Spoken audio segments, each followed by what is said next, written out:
আসসালামু আলাইকুম, সবাই কেমন আছেন? আশা করি সবাই ভালো আছেন। আমিও ভালো আছি আলহামদুলিল্লাহ।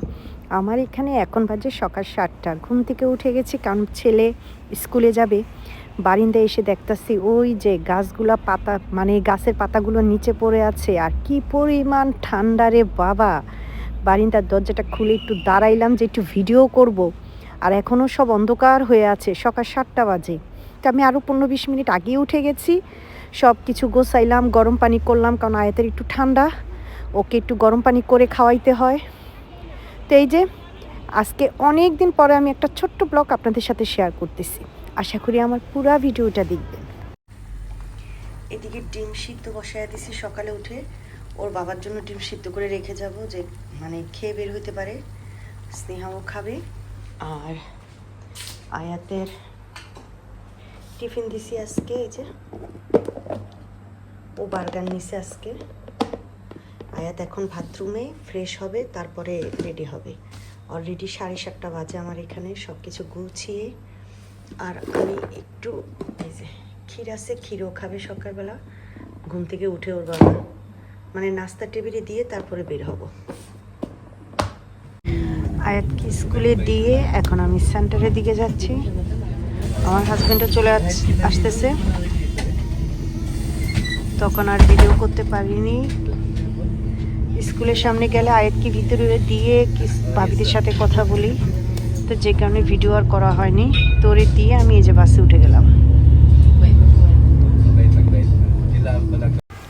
তো আমি এদিকে শপে এসে দেখি আমার হাজব্যান্ডে ক্যাব দিয়ে ব্রিটিশদের মতো দাঁড়ায় আছে। কেন দাঁড়ায় আছে? সে কাস্টমারকে দেখাইতেছে যে এই ক্যাবটা বেশি সুন্দর না কাস্টমার যেটা পড়েছে সেটা বেশি সুন্দর। এখন দুজনেই দুইটা ক্যাব দিয়ে দাঁড়িয়ে আয়নার সামনে দেখতেছি। আমিও আমার হাজব্যান্ডকে একটু ভিডিও করলাম যে কীরকম লাগতেছে। আর এই যে ঠান্ডায় আমি একেবারে হিটারের সামনে বসে আছি। আমি বের হয়ে আসলাম শপের থেকে, 10:30 বাজেনি, চলে যাচ্ছি কারণ বাইরে যে কি পরিমাণ ঠান্ডা। আর বাসায় কোনো রান্নাবান্না নেই একেবারে, আজকে রান্নাবান্না করতে হবে। তো চিন্তা করলাম চলে যাই বাসায়। আর ঠান্ডায় ভালো লাগতেছে না, বড় কথা। দেখি 9 নাম্বার বাস ধরবো, একেবারে বাসায় চলে যাব। এইদিকে তো আমি বাসায় চলে আসছি, উপরে উঠেই রান্নাবান্না স্টার্ট করে দিছি। এসে দেখি আমার মেয়ে ঘরটা সব গুছিয়ে রাখছে, এখানে শুকনো কাপড় চোপড় সব আছে, এগুলি সব ভাঁজ করব। আর এই যে বাইরের ওয়েদার ঠান্ডা, আমি আবার একটু জানালাগুলো খুলে দিছি আইসা রান্নাবান্না করতেছি। আর বাইরের বাতাসটাও একটু ভিতরে আসুক। আমার মেয়ে অনেক দিন হয়েছে বাইরে যায় না, মানে ফাইনালি সোমবার থেকে আমার মেয়ে কলেজ করতে পারবে। তো এই যে এসেই রান্না বান্না স্টার্ট করে দিলাম। কই ভাজি করতেছি, ভাত বসাইয়া দিলাম, একটু আদা রসুন পেস্ট করলাম, এই তো।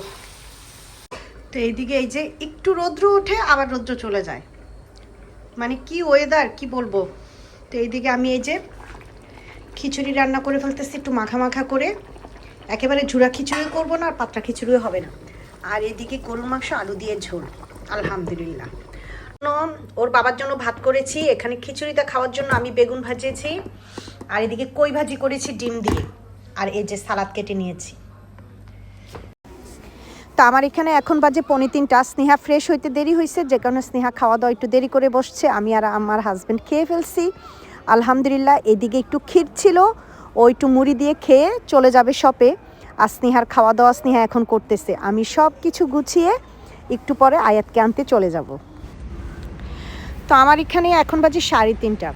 সব কিছু গুছিয়ে আমি আয়াতকে নিতে চলে আসছি, এই যে আয়াতের স্কুলের সামনে।